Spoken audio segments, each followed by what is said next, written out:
Section 10.2b is about estimating solutions. We're continuing to graph quadratics, but you'll see when we graph them there's an added step. So we'll start here by graphing the axis of symmetry and finding out that that's opposite of b over 2a. In this case, my b is a 6 and my a is a 1. So this is 6 over 2 with a negative, which is negative 3. So my axis of symmetry is x equals negative 3.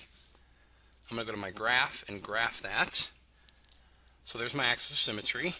Now I go back here and I find my vertex.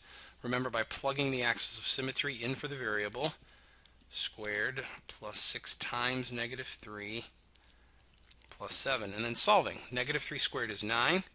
Negative 3 times 6 is negative 18, and then plus 7. So this will be a negative 9 plus 7 is negative 2. That gives me an ordered pair of negative 3, negative 2. That's my vertex. So right here. I know my parabola is going to open up, and so it's going to go up and touch the x-axis somewhere. So I know right now that I'm going to have two solutions. Now, because I'm so close to the x-axis, I'm just going to choose either negative 4 or negative 2. I'm going to pick a point that's on either side of the axis of symmetry. To me, negative 2 is easier. So step 3 is to find those points. I'll plug in negative 2.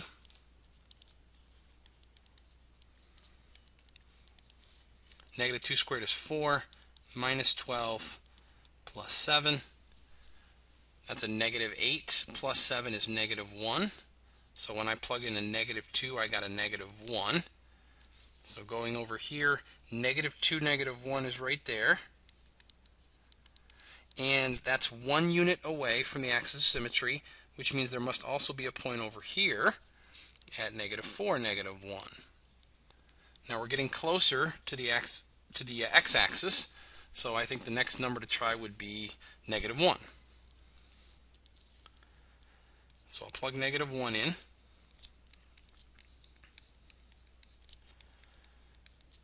Negative 1 squared is 1, minus 6 plus 7. So this is negative 5 plus 7, which is 2. When I plug a negative 1 in, I get a 2, so that's my ordered pair. Negative 1, 2. So here's negative 1, 2 up here. And because that's 2 units away from the axis of symmetry, there must also be a point over here 2 units away.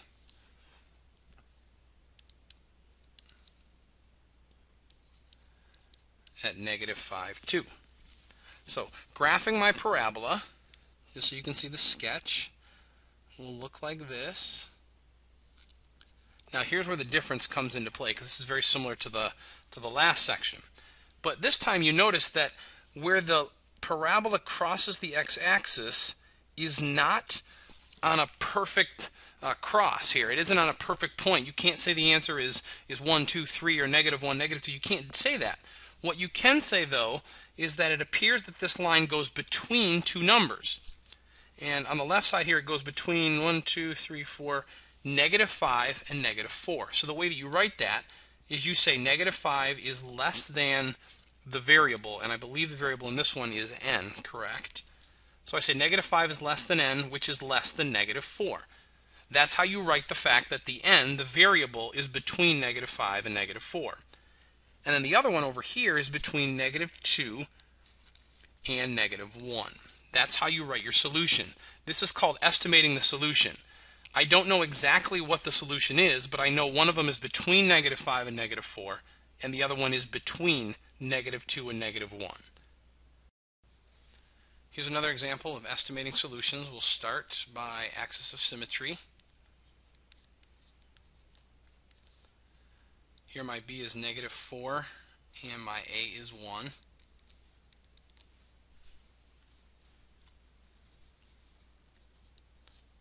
So I get an axis of symmetry of x equals 2. Go to my graph and graph x equals 2. So there's my axis of symmetry. Now I'll go find my vertex by plugging in 2 for all the x's.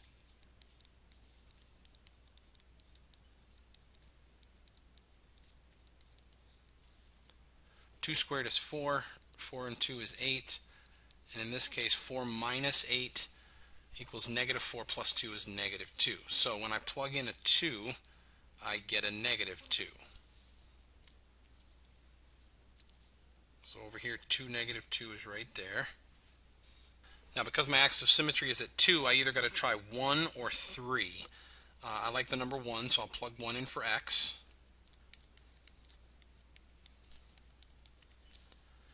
1 squared is 1. This is minus 4 plus 2, so that's a negative 3 plus 2, which is negative 1.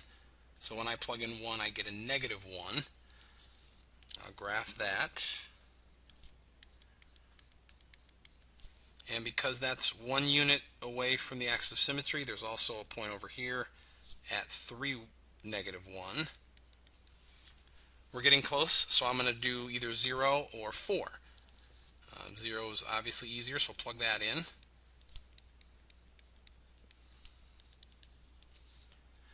Zero minus 0 plus 2 is 2, so when I plug in a 0, I get a 2.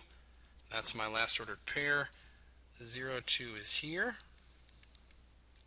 And that means since it's 2 units away, that there must also be a point at 4, 2, because that's 2 units away. Sketching the parabola.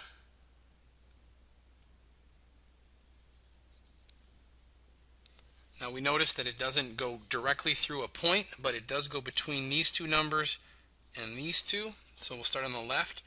0 is smaller than my x, which is smaller than 1. So my x value goes between 0 and 1, and also between 3 and 4. So that's how you write the estimated solution.